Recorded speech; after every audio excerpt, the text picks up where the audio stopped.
Assalamualaikum warahmatullahi wabarakatuh, sahabat beriman. Mudah-mudahan Anda masih selalu setia bersama kami di channel yang selalu menghadirkan kisah-kisah inspiratif. Pada kesempatan kali ini kami sudah menyiapkan satu kisah berhikmah untuk menambah iman kita. Sebelum itu mari, support channel ini dengan cara like dan subscribe. Klik lonceng juga, biar kamu nanti dapat konten bermanfaat lainnya. Ada seorang yogis, ahli yoga, mengajak seorang pendeta bersekongkol akan memperdaya iman Abu Nawas.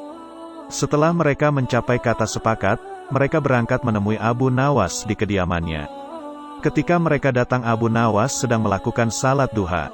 Setelah dipersilakan masuk oleh istri Abu Nawas, mereka masuk dan menunggu sambil berbincang-bincang santai. Seusai salat, Abu Nawas menyambut mereka. Abu Nawas dan para tamunya bercakap-cakap sejenak.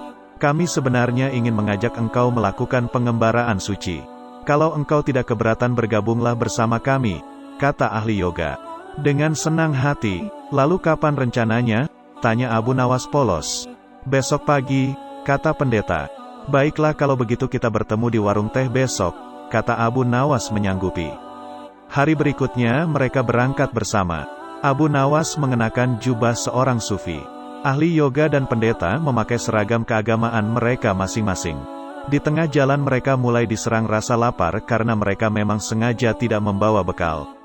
Hai Abu Nawas, bagaimana kalau engkau saja yang mengumpulkan derma guna membeli makanan untuk kita bertiga? Karena kami akan mengadakan kebaktian, kata pendeta. Tanpa banyak bicara, Abu Nawas berangkat mencari dan mengumpulkan derma dari dusun satu ke dusun lain. Setelah derma terkumpul, Abu Nawas membeli makanan yang cukup untuk 3 orang. Abu Nawas kembali ke pendeta dan ahli yoga dengan membawa makanan. Karena sudah tak sanggup menahan rasa lapar, Abu Nawas berkata, mari segera kita bagi makanan ini sekarang juga. Jangan sekarang, kami sedang berpuasa, kata ahli yoga. Tetapi aku hanya menginginkan bagianku saja, sedangkan bagian kalian terserah pada kalian, kata Abu Nawas menawarkan jalan keluar. Aku tidak setuju. Kita harus seiring seirama dalam berbuat apapun, kata pendeta. Betul, aku pun tidak setuju karena waktu makanku besok pagi. Besok pagi aku baru akan berbuka, kata ahli yoga. Bukankah aku yang engkau jadikan alat pencari derma, dan derma itu sekarang telah kutukar dengan makanan ini? Sekarang kalian tidak mengizinkan aku mengambil bagian sendiri. Itu tidak masuk akal, kata Abu Nawas mulai merah jengkel. Namun begitu pendeta dan ahli yoga tetap bersikeras tidak mengizinkan Abu Nawas mengambil bagian yang menjadi haknya.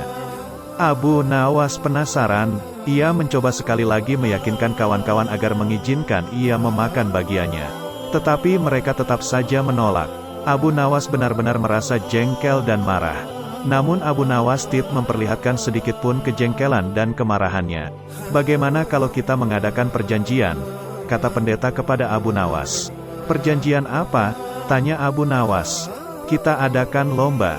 Barang siapa di antara kita bermimpi paling indah, maka ia akan mendapat bagian yang terbanyak, yang kedua lebih sedikit, dan yang terburuk akan mendapat paling sedikit.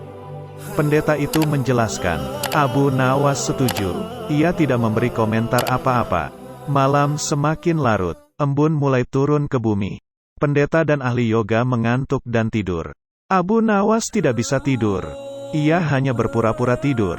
Setelah merasa yakin kawan-kawan sudah terlelap, Abu Nawas menghampiri makanan itu. Tanpa berpikir 2 kali, Abu Nawas memakan habis makanan itu hingga tidak tersisa sedikit pun. Setelah merasa kekenyangan, Abu Nawas baru bisa tidur. Keesokan hari mereka bangun hampir bersamaan. Ahli yoga dengan wajah berseri-seri bercerita, tadi malam aku bermimpi memasuki sebuah taman yang mirip sekali dengan nirvana. Aku merasakan kenikmatan yang belum pernah kurasakan sebelumnya dalam hidup ini. Pendeta mengatakan bahwa mimpi ahli yoga benar-benar menakjubkan. Betul-betul luar biasa. Kemudian giliran pendeta menceritakan mimpinya. Aku seolah-olah menembus ruang dan waktu. Dan ternyata memang benar. Aku secara tidak sengaja berhasil menyusup ke masa silam di mana pendiri agamaku hidup. Aku bertemu dengan beliau, dan yang lebih membahagiakan adalah aku diberkatinya. Ahli yoga juga memuji-muji kehebatan mimpi pendeta. Abu Nawas hanya diam. Ia bahkan tidak merasa tertarik sedikit pun. Karena Abu Nawas belum juga buka mulut, pendeta Dai ahli yoga mulai tidak sabar untuk tidak menanyakan mimpi Abu Nawas. Kalian tentu tahu Nabi Daud alaihi salam. Beliau adalah seorang nabi yang ahli berpuasa. Tadi malam aku bermimpi berbincang-bincang dengan beliau. Beliau menanyakan apakah aku berpuasa atau tidak. Aku katakan aku berpuasa karena aku memang tidak makan sejak dini hari, kemudian beliau menyuruhku segera berbuka karena hari sudah malam. Tentu saja aku tidak berani mengabaikan perintah beliau. Aku segera bangun dari tidur dan langsung menghabiskan makanan itu, kata Abu Nawas tanpa perasa bersalah secuil pun. Sambil menahan rasa lapar yang menyayat-nyayat, pendeta dan ahli yoga saling berpandangan satu sama lain. Kejengkelan Abu Nawas terobati. Kini mereka sadar bahwa tidak ada gunanya coba-coba mempermainkan Abu Nawas. Pasti hanya akan mendapat celaka sendiri. Masya Allah, sebuah kisah yang mudah-mudahan bisa menjadi ibroh untuk kita. Jangan lupa berikan komentar Anda dan subscribe channel ini, agar nanti bisa mendapat kisah-kisah menarik lainnya. Sampai jumpa, wassalamualaikum warahmatullahi wabarakatuh.